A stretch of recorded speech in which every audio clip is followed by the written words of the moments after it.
Tool kit जो है vote चोरी की ये म्यांमार में तैयार हुई। इस तरीके से भारत की मीडिया टूल किट की तरीके से भारतीय जनता पार्टी की टूल किट के तरीके से काम कर रही है, वो जग रहा है ना। मतलब मीडिया सवाल ना पूछे। सुनिए तो आदरणीय प्रधानमंत्री जी कितनी बार ओपन प्रेस कॉन्फ्रेंस करते हैं, हिम्मत तो मैंने कहा गलत जवाब मत करिए। मैंने अगर कच्चे चिट्ठे उखाड़ना शुरू करा मुश्किल हो जाएगा। राहुल गांधी ने कितने इंटरव्यू दिया जरा बताइए राहुल गांधी ने कितने इंटरव्यू दिए? राहुल गांधी की प्रेस कॉन्फ्रेंस क्या होती है सबको पता है। एक मुश्किल सवाल पूछने राहुल गांधी कहते हैं अरे तुम बीजेपी के आदमी हो, अरे बीजेपी का बिल्ला लगा लो, है तुम तो बताइए। राहुल गांधी इंटरव्यू करेंगे, वोट चोरी पर अशोक श्रीवास्तव इंटरव्यू करेगा उनका। शहजाद पूनावाला जो है भारतीय जनता पार्टी को बहुत अच्छा डिफेंड कर सकते हैं। बस हवा निकल गई। पत्रकारों को दारू की बोतलें बांट कर आप लोग प्रेस कॉन्फ्रेंस करवाते थे। पत्रकारों को विदेशों में ब्लैक लेवल ब्लू लेवल दे देकर आप लोग अपनी खबरें छपवाते थे। अशोक श्रीवास्तव को उंगली करिए, दम है? बताइए दम है, बताइए अशोक श्रीवास्तव को उंगली करने का दम है? सब्जेक्ट में आइए। बीजेपी के पैसे से पलते हैं आपने तो मान लिया बीजेपी के पैसे से पलते हैं। तू तो गया बेटे। डोले बनाने में बुद्धि को अपने जड़ मत कीजिए, कुछ बुद्धि को बढ़ाने के लिए बादाम खाया करिए, कुछ पढ़ा लिखा करिए। सिर्फ सारा दिन 6 घंटे जिम में जाकर डोले बनाने से आदमी डिबेटर नहीं बन जाता। वो जाइए अपना मिस्टर इंडिया में जाइए, डोले दिखाइए वहां। गजब बेइज्जती है। बकवास कर रहे हैं, भौंक रहे हैं मेरे चैनल पर। दफा हो जाइए, गेट आउट अगर आपको इस तरह से डिबेट करनी है। नमस्कार दोस्तों, स्वागत है आपके YouTube चैनल द युवा डिबेट में। तो आज का डिबेट काफ़ी ज़्यादा मस्त और ज़ोरदार होने वाला है। तो इसमें से दोस्तों हम लोगों को एक तरफ देखने को मिलेंगे एंकर अशोक श्रीवास्तव और शहजाद पूनावाला, वहीं दूसरी ओर दोस्तों हम लोग को देखने को मिलेंगे कांग्रेसी प्रवक्ता सैयद जावेद। तो देखिए दोस्तों किस तरह से सैयद जावेद ने एंकर अशोक श्रीवास्तव पे काफ़ी इल्ज़ाम लगा रहा था। वो कह रहा था कि तू बीजेपी का पैसा लेकर ही एंकरिंग करता है और डिबेट करवाता है। इस पे दोस्तों अशोक श्रीवास्तव काफ़ी गुस्सा हो जाते हैं और सैयद जावेद को भी डिबेट से ही भगा देते। तो डिबेट काफ़ी ज़्यादा ज़ोरदार होने वाला है, तो इस डिबेट में आप अंत तक जरूर बने रहिए। और अगर गाइस ये डिबेट आपको पसंद आए तो प्लीज़ गाइस वीडियो को लाइक शेयर और हमारे चैनल को सब्सक्राइब करना ना भूलें। तो चलिए देखते हैं, चलिए शुरू करते हैं। गांधी ने आज एक बार फिर से हाइड्रोजन बम फोड़ने की बात कही है। पहले उन्होंने एटम बम कहा था, फिर उसके बाद उन्होंने हाइड्रोजन बम कहा था, और आज जब वो विदेश से लौट आए हैं उन्होंने भारत में एक बार फिर से हाइड्रोजन बम फोड़ने की बात कही है। अब ये हाइड्रोजन बम जो है ये दुनिया में आज तक कहीं बना नहीं है, तो बहुत संभव है कि राहुल गांधी जो विदेशों में जाते हैं वो इस हाइड्रोजन बम के पुर्जे इकट्ठे करने के लिए जाते हैं। क्योंकि भी राहुल गांधी हाल में विदेश से लौटे। ये और बात है कि जब एक पत्रकार ने उनसे पूछा, सवाल किया कि आप विदेश से लौट आए, तो राहुल गांधी बौखला गए, कहा कि तुम बीजेपी के आदमी हो, बीजेपी का सवाल पूछ रहे हो। लेकिन राहुल गांधी विदेश जाते हैं तो ये सवाल इंपॉर्टेंट है, क्योंकि वो नेता प्रतिपक्ष हैं, और अगर वो विदेश गुप्त दौरों पर जाते हैं तो ये सवाल उठने लाजमी है कि वो आखिर कहां गए थे, किस काम से गए थे। और अब जबकि राहुल गांधी वोट चोरी के नाम पर हाइड्रोजन बम फोड़ने जा रहे हैं, तो क्या यह देश मान ले कि राहुल गांधी दरअसल हाइड्रोजन बम के पुर्जे इकट्ठे कर रहे हैं दुनिया भर में जाकर। वैसे राहुल गांधी का हाइड्रोजन बम कब फूटेगा, क्या होगा, फुस होगा, नहीं होगा, यह तो वक्त बताएगा। लेकिन राहुल गांधी का जो एटम बम था ना, आज वो एटम बम एक बार फिर से फुस हो गया। फुस इसलिए हो गया क्योंकि उसके ऊपर ही, राहुल गांधी के वोट चोरी के एटम बम पर बाकायदा एक और बम फूट गया, और वो बम फूटा सोशल मीडिया के एक हैंडल की वजह से। सोशल मीडिया के एक हैंडल है खुरपेच, उसने ये दावा किया कि राहुल गांधी ने दरअसल ये जो 7 अगस्त को प्रेस कॉन्फ्रेंस की थी और उसमें जो तमाम पीडीएफ दिखाई थी, पीपीटी दिखाई थी, वो सब पीपीटी भारत के बाहर विदेश में म्यांमार में तैयार हुई थी। उसके फुटप्रिंट जो थे, उस पीपीटी के जो फुटप्रिंट थे, उसके जो चिन्ह है, उसके फुटप्रिंट म्यांमार में मिले हैं, विदेश में मिले हैं। क्या बात कर रहे हैं? शहजाद पूनावाला, ये जो आरोप लगाए हैं, एक सोशल मीडिया एक्स पर ये आरोप लगाए गए हैं, और खुरपेश नाम के एक ट्विटर हैंडल ने आरोप लगाया कि भाई इसके जो फुटप्रिंट है वो म्यांमार में मिलते हैं। लेकिन कांग्रेस की तरफ से तो इस पर कोई ठोस जवाब नहीं, लेकिन लगातार सोशल मीडिया पर एक डिबेट चल रही है। देखिए, जो इंटरनेशनल टूल किट था इस सो कॉल्ड वोट चोरी का, आज उसका पर्दाफाश हुआ है, और जो फॉरेन हैंड के माध्यम से राहुल गांधी कठपुतली की तरह संचालित होते हैं, उसका प्रमाण केवल ये 3 पीडीएफ डॉक्यूमेंट नहीं है, जिसका ट्रेस और क्रिएशन जो है म्यांमार से जुड़ता है। आपको याद होगा अशोक जी, आपके तो न जाने हजारों शोज मैंने देखे हैं। क्या राहुल गांधी विदेश जाकर भारत की लोकतंत्र मर चुकी है और इसमें दखल अंदाजी होनी चाहिए यूएस यूके का नहीं कहा था? क्या राहुल गांधी ने ये नहीं कहा था कि we are fighting the Indian state? क्या राहुल गांधी ने जाकर निकोलस बर्न्स से सपोर्ट नहीं मांगा था कि भारत की डेमोक्रेसी में इंटरवीन कीजिए? क्या राहुल गांधी ने बार बार संवैधानिक संस्थाओं पर विदेश की धरती पर जाकर सवाल खड़े करने का काम नहीं किया था? क्या राहुल गांधी ने मोदी विरोध में उतरते उतरते पार्लियामेंट का हर सेशन उठाकर देखिए, आप तो अशोक जी पार्लियामेंट कितना ही कवर कर चुके हो। सोरोस बैक्ड रिपोर्ट आती थी वैक्सीन पर, पार्लियामेंट हैंग हो जाता था। फिर उसके बाद पेगासस पर पार्लियामेंट को हॉस्टेज बना देते थे, फिर हिंडनबर्ग पर पार्लियामेंट को हॉस्टेज बना देते थे। तो ऐसी लंबी श्रृंखला है और ये संयोग नहीं, ये सोचा समझा प्रयोग है। मतलब कि राहुल गांधी के पॉलिटिकल इंटरनेट कनेक्शन का वाईफाई कहीं और से चल रहा है। राहुल गांधी जो डायलॉग डिलीवरी करते हैं उसकी स्क्रिप्ट कहीं और से लिखी जा रही है, और बाकी सब तो छोड़ दीजिए ना। उनका कौन सा so called hydrogen bomb, atom bomb, सुतली बॉम्ब सही साबित हुआ?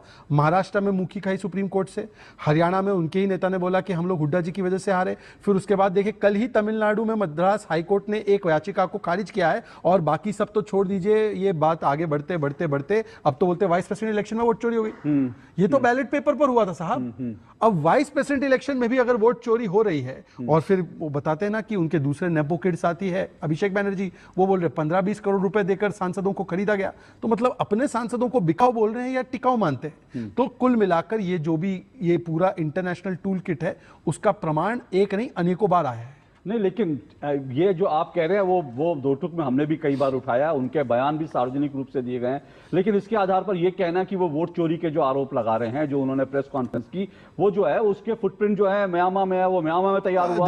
बल्कि सोशल मीडिया पे अब एक महिला पत्रकार का भी नाम आ गया कि एक महिला पत्रकार, मैंने तो किसी उनका लिंक जोड़ा जा रहा है जो भारत विरोधी लिंक। मैं आपको इसका टेक्निकल एस्पेक्ट बता देता हूं। मेटा डेटा जो होता है तीनों पीडीएफ डॉक्यूमेंट का म्यांमार का टाइम जोन दिखा रहा है।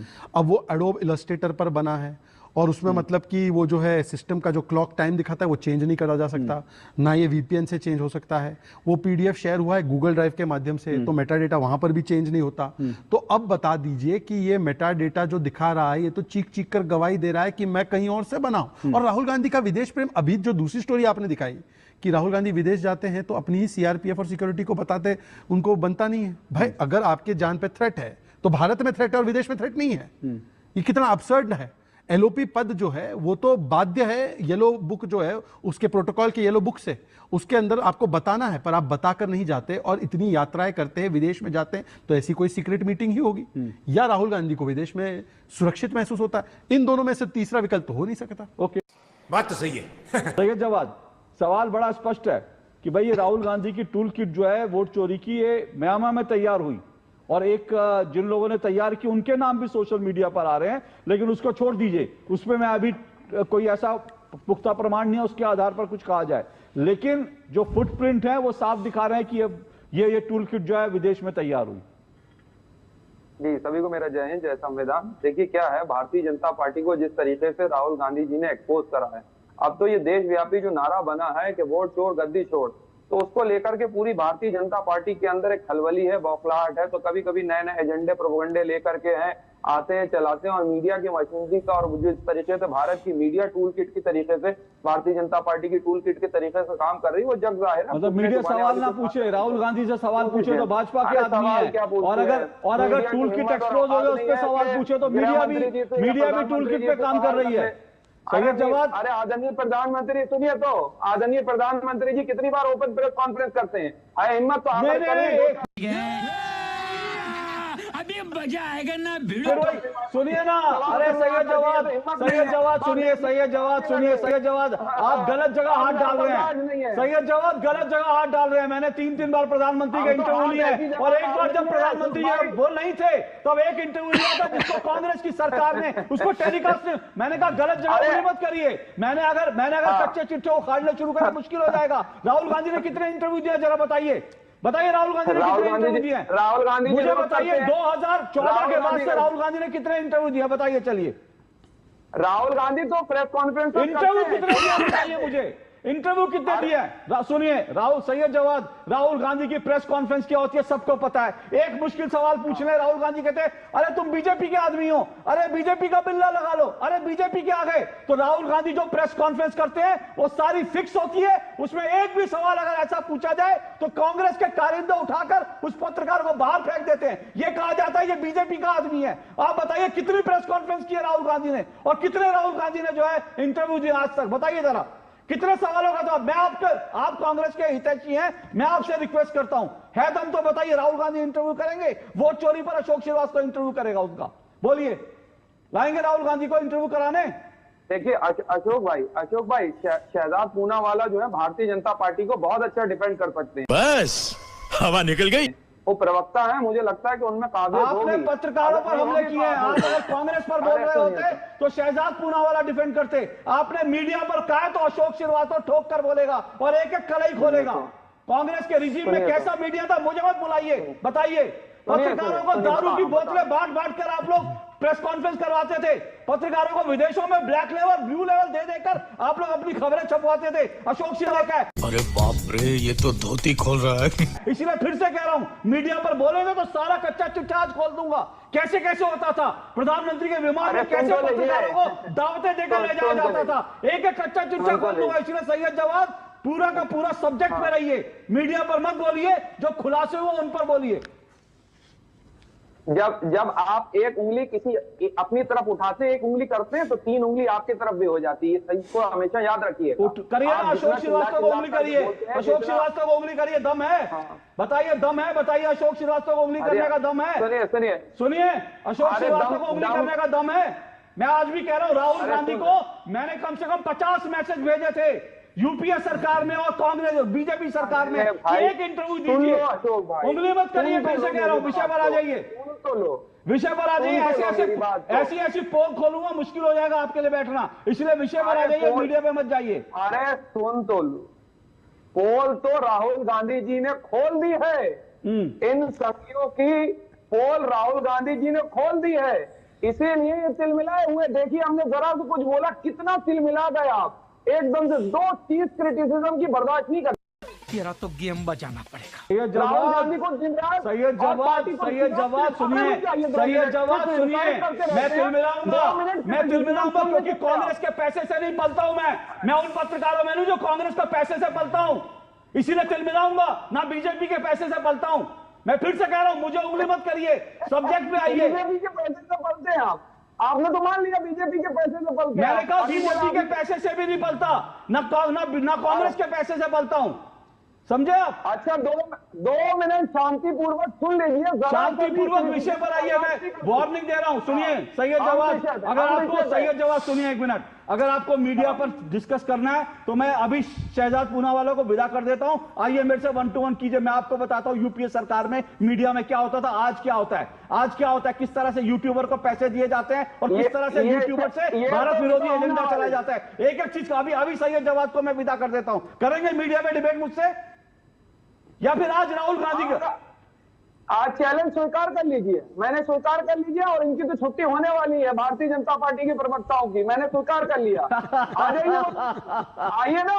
बहुत बढ़िया सैयद जवाद, बहुत बढ़िया, बहुत बढ़िया सैयद जवाद। सुनिए मेरी बात, सुनिए मेरी बात, सुनिए सैयद जवाद, सैयद जवाद मेरी बात सुनिए, अब मेरी बात सुनिए। अब आपने बहुत मेरा टाइम वेस्ट किया है सैयद जवाद, आपने मेरा टाइम वेस्ट किया है, आपने मेरे दर्शकों का टाइम वेस्ट किया है। छाती पर हाथ, सुनिए, बॉडी बनाने से और अपने डोले दिखाने से कोई आदमी जो है वो ताकतवर नहीं हो जाता। आपके तर्कों में दम है, आपके तर्कों में दम होता तो आप मुझे एक तर्क देते कि किस तरह से राहुल गांधी के, अब चुप कराइए इनको, चुप कराइए, अब इनको मैं जवाब दूंगा, अब इनको जवाब दूंगा। बहुत हो गया, बहुत हो गया। सैयद जवाद जो डोले दिखा रहे हैं ना अपने, सैयद जवाद, ये मानसिक रूप से सशक्त होना पड़ता है डिबेट में बैठने के लिए, डोले नहीं दिखाने पड़ते, मानसिक रूप से सशक्त होना पड़ता है। अभी तक सैयद जवाद ने पूरी डिबेट में क्या बोला, पूरी डिबेट में ये बोला बीजेपी बौखला गई है, बीजेपी ये हो गया, बीजेपी अरे जो आरोप लगा उसका एक जवाब दे देते, दम है तो। श्याम कुमार जवाब दे रहे थे एक एक बात का, लेकिन आपके पास तो वो भी नहीं है। कम से कम बुद्धि अपनी मत भ्रष्ट कीजिए सैयद जवाद, डोले बनाने में बुद्धि को अपने जड़ मत कीजिए, कुछ बुद्धि को बढ़ाने के लिए बादाम खाया करिए, कुछ पढ़ा लिखा करिए। सिर्फ सारा दिन 6 घंटे जिम में जाकर डोले शोले बनाने से आदमी डिबेटर नहीं बन जाता। वो जाइए अपना मिस्टर इंडिया में जाइए, डोले शोले दिखाइए, वहां गजब बेइज्जती है। डोले शोले दिखाइए, श्याम कुमार को लाइए, कुछ बुद्धि की बात करेंगे। जब मुझे डोले की बात करनी हो, पंजा लड़ाना होगा, तब सैयद जवाद आपके पास आऊंगा। पंजा लड़ाने के लिए बैठा नहीं हूं यहां पर मैं, पंजा लड़ाना तो आप जाइए राहुल गांधी से पंजा लड़ाइए। श्याम कुमार जी, मैं फिर से आपसे सवाल पूछ रहा हूं, बड़ा टेक्निकल सवाल पूछ रहा हूं। सैयद जवाद बकवास कर रहे हैं, मैं फिर से कह रहा हूं, बकवास कर रहे हैं, भौंक रहे हैं मेरे चैनल पर, और मैं भौंकने की इजाजत किसी को नहीं देता। ये मेरा टीवी डिबेट है, ये आपकी गली नहीं है कि कोई कोने से निकलेगा और भौंकने लगेगा। मेरे डिबेट में बदतमीजी मैं बर्दाश्त नहीं करता हूं। सैयद जवाद, आखिरी वार्निंग दे रहा हूं, अगर विषय पर डिबेट करनी है और आपको 5 मिनट देता हूं, पढ़ लीजिए, नहीं तो दफा हो जाइए, गेट आउट, गेट आउट। अगर आपको इस तरह से डिबेट करनी है, गेट आउट।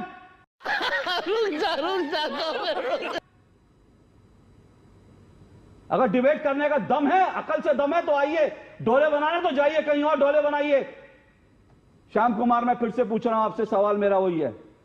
देखिए, हर कंप्यूटर का और हर टेक्निकल चीज का एक फुटप्रिंट होता है। वो फुटप्रिंट जो है वो सीधा सीधा म्यांमार में जाकर मिला है। बस हवा निकल। वीडियो में देखकर दोस्तों आपको समझ में आ ही गया होगा कि किस तरह से आज सैयद जवाद का ज़बरदस्त तरीके से कुटाई हुआ और एंकर अशोक श्रीवास्तव ने भी डिबेट है उसको भगा दिया। तो ये डिबेट अगर दोस्तों आपको पसंद है तो प्लीज़ गाइस वीडियो को फटाफट लाइक और हमारे चैनल को सब्सक्राइब कर लीजिए और कमेंट करना ना भूलें।